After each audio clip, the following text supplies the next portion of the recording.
మీ business ఏదైనా మీ ఊర్లో promotion చేయాలంటే అది సుమన్ టీవీతోనే సాధ్యం. ఇప్పుడే సంప్రదించండి. అందరం కూడా చూస్తున్నాం. మన 2 కళ్ళు చాలు. ఇంతకన్నా పెద్ద కెమెరాలు ఈ ప్రపంచంలో ఏమీ లేవు.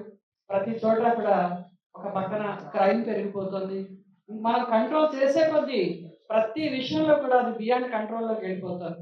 అది ఆహారపు విలువలు కానివ్వండి, ఆరోగ్యపు విలువలు కానివ్వండి, లేదా సామాజిక విలువలు కానివ్వండి, పారివారిక విలువలు కానివ్వండి, అదే విధంగా మనం వైద్య రంగంలో, విద్యా రంగంలో, వ్యాపార రంగంలో, ఆధ్యాత్మికత కూడా ఆఖరికి పరాకాష్ఠ చెందింది.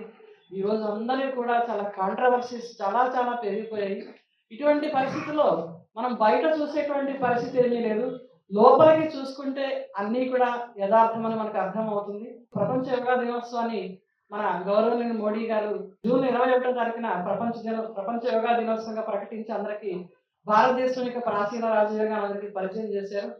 అదేవిధంగా ఈరోజు సమయం గతించిపోయినా సరే మనము డిసెంబర్ 21వ తారీఖున యుఎన్ఓ వాళ్ళు వరల్డ్ మెడిటేషన్ డేగా దాన్ని ప్రకటించి అందరికీ కూడా ఒక లాభదాయకమైనటువంటి సూచనలను ఇవ్వడం జరిగింది.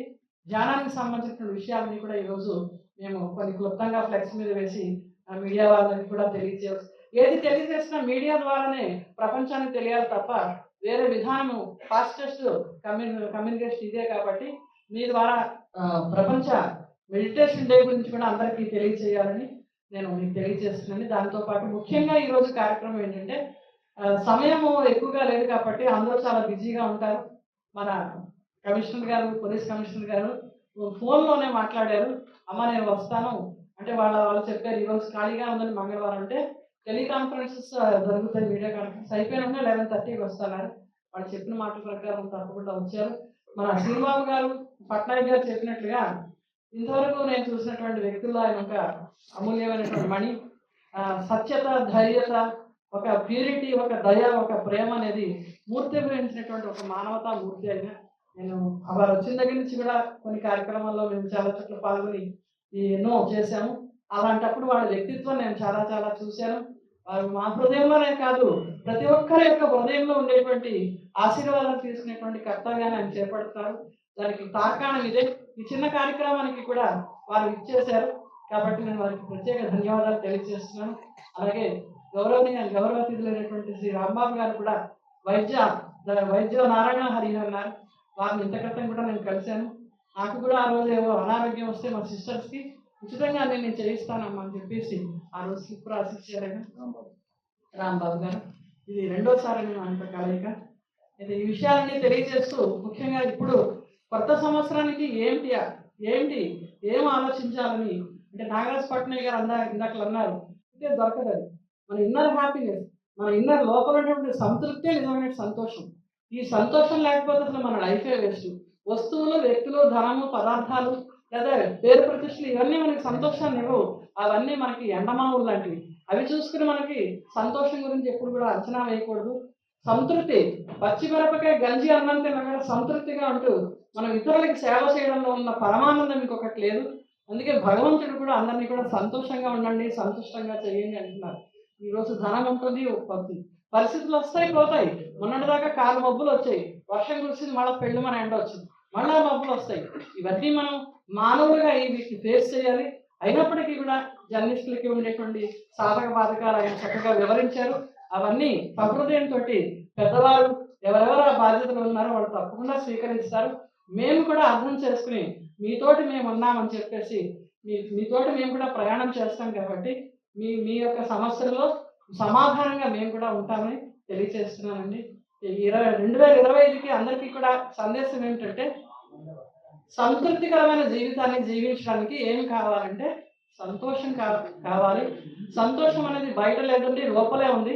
ఆ లోపల సంతోషాన్ని మనం తీసుకోవాలి.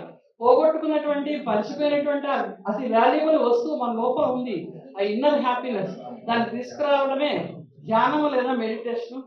కాబట్టి ఈ రెండు విషయాన్ని మీడియా ద్వారా చెప్పడానికి నాకు అవకాశం దొరికింది. ధన్యవాదాలండి. ముఖ్యంగా బ్రహ్మకుమారీస్ మనకి స్వాతంత్రం వచ్చే ముందు 10 సంవత్సరాల ముందు అనగా 1937లోనే దాదా కృపలాని గారి ద్వారా ఇది స్థాపించబడింది. వారిని వీరు మహాబ్రహ్మగా అంటారు.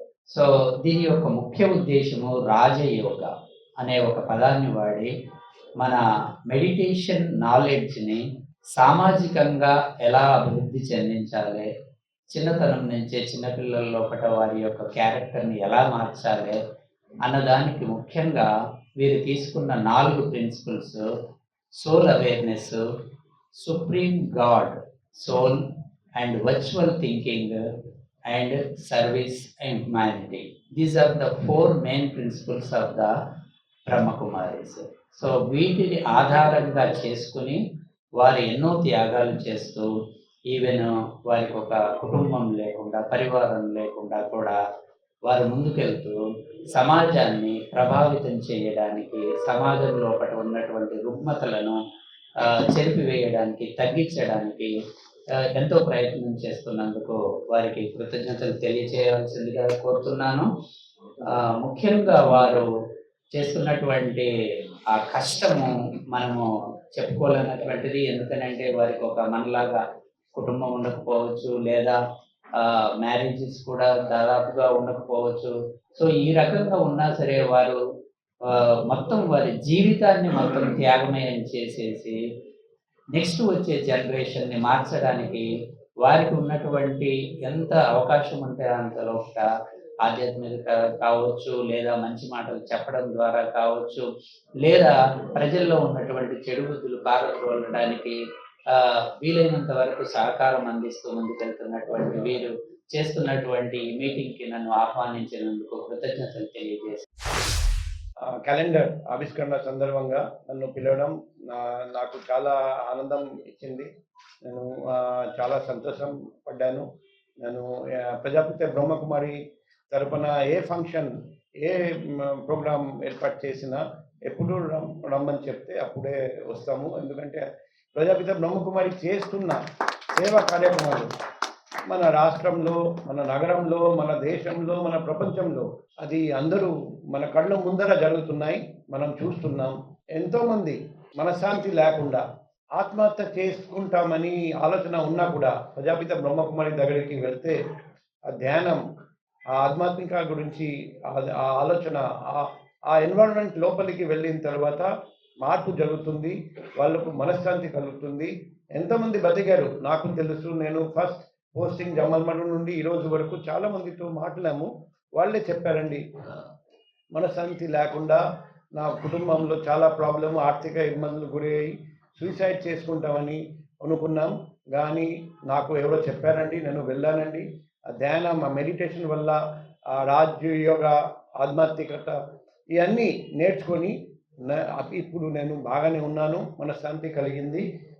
నా చుట్టూ ఏం జరిగినా నా మీద ఎఫెక్ట్ ఉండదు. ఇది ఎంతో గొప్ప పని, మన అందరికీ తెలుసు.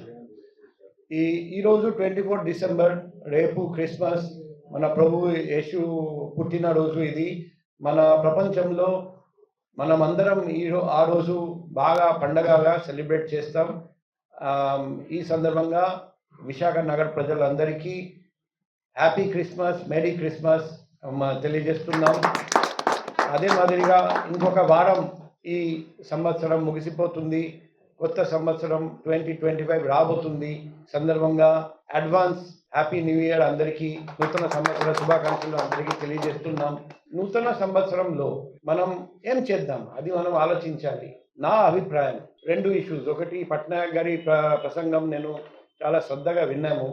మన అందరికీ మనంలో చాలా మందికి ప్రాబ్లం ఉంది. అవసరం ఎక్కువ, ఆదాయం తక్కువ. ఈ పరిస్థితిలో చాలా స్ట్రెస్ ఫీల్ అవుతాం. ఈ పరిస్థితి ఎదుర్కోవాలంటే ఎలా?